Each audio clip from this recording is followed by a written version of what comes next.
Hola, ¿qué tal? Bienvenidos al Museo Siglo XVIII.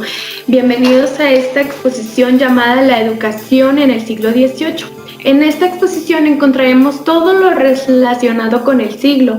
En resumen, en este siglo el absolutismo y el Estado-nación se habían consolidado. Después de la caída del Imperio Romano, se crearon una serie de feudos que ofrecieron protección a los siervos. Estos feudos crecieron y se conjuntaron en reinos medievales. Después de las cruzadas, el comercio con Oriente aumentó y con este surgieron una serie de poblados que funcionaron como centros comerciales que tras su rápido crecimiento se convirtieron en ciudades.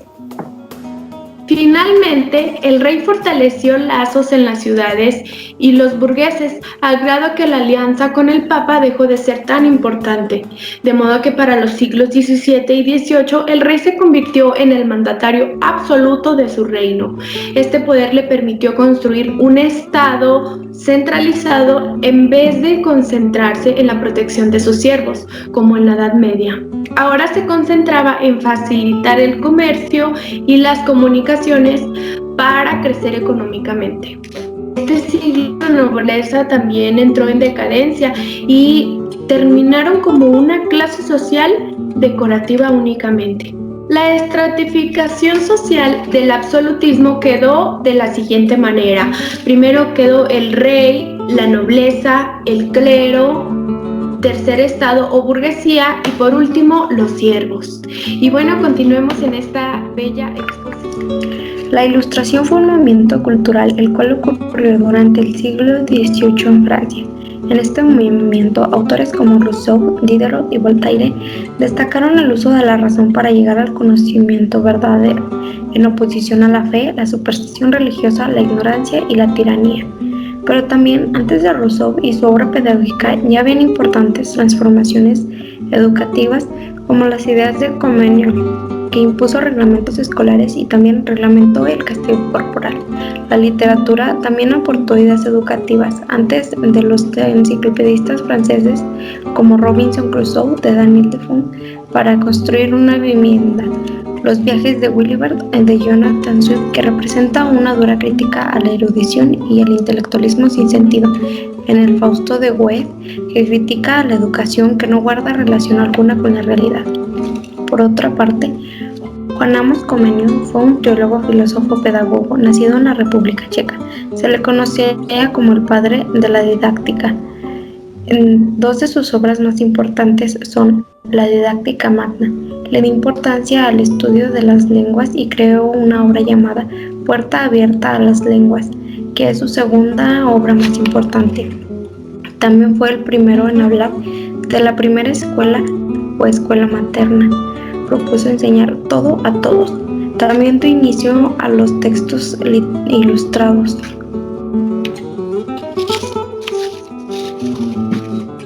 Bueno, y continuando con este recorrido por la exposición de la educación en el siglo XVIII, en esta sala también podemos encontrar una réplica de la Enciclopedia de las Ciencias, de las Artes y de los Oficios. En los años 1751 y 1765 fue cuando se redactó esta gran enciclopedia y en la que se plasma un esfuerzo por clasificar y juntar en una misma obra las áreas del conocimiento acumulado por la humanidad. Podría decirse que una especie de Biblia laica de la razón ilustrada. Recordemos que prácticamente en Grecia antigua se había conservado una tradición educativa que comienza con un aprendizaje de la gramática mediante la lectura de textos importantes.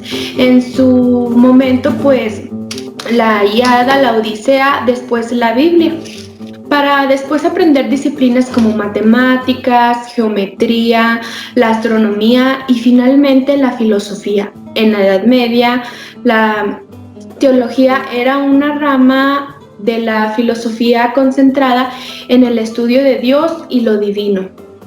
Siempre concebía como disciplina máxima, del saber humano. En contraste, la enciclopedia hizo un hincapié en la importancia de la técnica que debía ser una parte medular del saber, tan importante como la filosofía.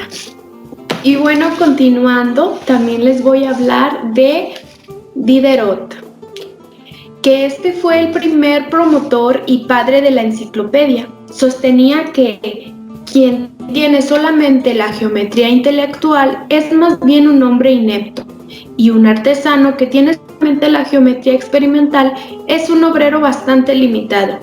Él decía que ante ciertos problemas estaba seguro que es imposible más bien obtener algo satisfactorio de dos geometrías por separado.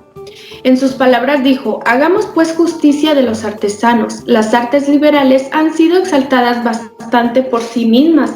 Podríamos ahora alcanzar la voz para celebrar las artes mecánicas. Finalmente les voy a hablar sobre Juan Luis Vives. Él nació en Valencia, España, el 6 de marzo de 1492. Fue católico de origen judío, el cual determinó su vida y su obra. Realizó los estudios elementales en su ciudad natal, vivió en París, Inglaterra, Lovaina y Brujas, donde redactó sus obras más importantes y en la que murió el 6 de mayo de 1540. Él fue uno de los personajes claves del humanismo europeo y reformador de los ideales. Defendió la gramática, la poética, la retórica, contra el lenguaje abstracto y los escolásticos. Se le conoce como el primer pedagogo sistemático de los tiempos modernos. Aplicó la psicología en la educación, se opuso a los métodos escolásticos, recomendando el empleo y el método inductivo y experimental. Precursor de la lengua materna junto a las clásicas y defensor de la cultura de la mujer. Tras sus obras más importantes, De Disciplinis, De Ragione, Dicendi y De Anima et Vita, vieron la luz en Las Brujas. En sus obras De Disciplinis y Exercitatis Linguae Latinas sostenía que al fin de la educación era el bienestar del hombre, de la educación en función de las necesidades prácticas del individuo, es decir, cualquier conocimiento adquirido debía poseer un fin práctico. Hizo el énfasis de la manera de utilizar la mente y el cuerpo para el desarrollo personal de cada individuo. Y de ahí fue una de sus máximas frases: procura estar sano por dentro y por fuera. Más de sus obras son Tratados sobre el alma y la vida, La pedagogía pueril en 1523, Instructora a la mujer cristiana en 1523, Introducción a la sabiduría en 1524, Escolta del alma en 1524, Tratado de la enseñanza en 1531 y Diálogos en 1538. Por este lado vemos a Rousseau, que él es el que revoluciona la pedagogía, propuso una aproximación antropológica a la pedagogía.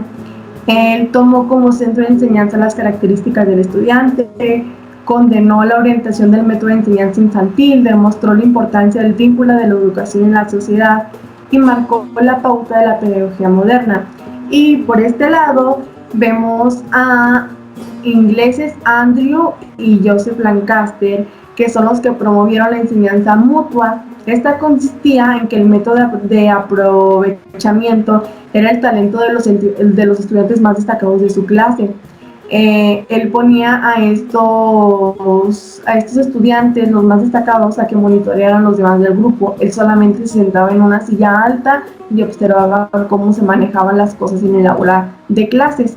Con este método se eliminó el castigo físico como medio disciplinario y pues los monitores principales eran los alumnos en vez de los maestros. Esto fue lo que promovió la enseñanza mutua y ingleses Andrew y Joseph Lancaster promovieron esta. Y por este lado tenemos a John Locke, que en la pedagogía Locke no pretendió crear un sistema educativo, sino explicar los lineamientos de la educación para los hijos de la nobleza. Sus ideas representaban un reflejo de la pedagogía en su tiempo. Él sostenía una metodología para la educación que también correspondía a la educación física, que era basada en lo empírico de los hechos, demostrándolos antes de llegar a las conclusiones, es decir, aprender a través de la experiencia. Por eso es que John Locke dice, el trabajar del maestro no consiste en enseñar todo lo aprendible, como en producir en el alumno amor y estima por el conocimiento. Nos encontramos en el visor virtual, en el cual estamos en el lugar de Pestalozzi. Pestalozzi fue un influyente, pedagógico, educador y reformador suizo que aplicó ideales de la última ilustración de pedagogía en la educación. Algunas de las aportaciones que Pestalozzi dio para la educación fueron varias aportaciones, las cuales fueron una muy importante, fue el desarrollo de un niño hacia la educación. Al igual puso en práctica la organización de experiencias y actividades por medio del juego y valoró las actividades espontáneas de un niño.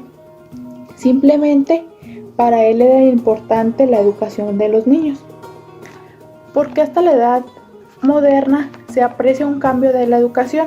Bueno, pues ellos consideraban que eran portadores y difusores de una nueva mentalidad moderna, lo cual era lo que estaba de moda y lo que estaba actualmente se estaba viendo. Esto era importante para los humanistas. Así fue como fue opuesta una enfrentada contra la mentalidad medieval.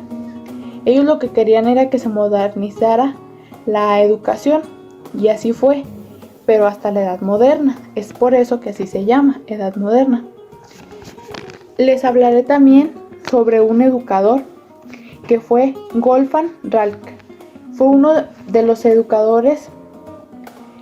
Él nació el 18 de octubre de 1571 en Ulster. Él fue educado en la Universidad de Rostock y él escribió varios libros. Algunos de ellos fue escritos sobre Anoma, arte de enseñar, de Wolfgang Ralph, en 1571 a 1635 fue escribiendo libros. Otro de ellos fue el de Wolfgang Ratzinger, Order Ratik,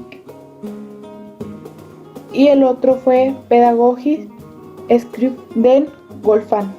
Entonces fueron unos grandes educadores, como se muestra en las imágenes que tenemos aquí en el museo. Fueron unos educadores con una experiencia y aportaciones que dejaron en la educación. Eso es todo de mi parte. Muchas gracias. Gracias por su visita.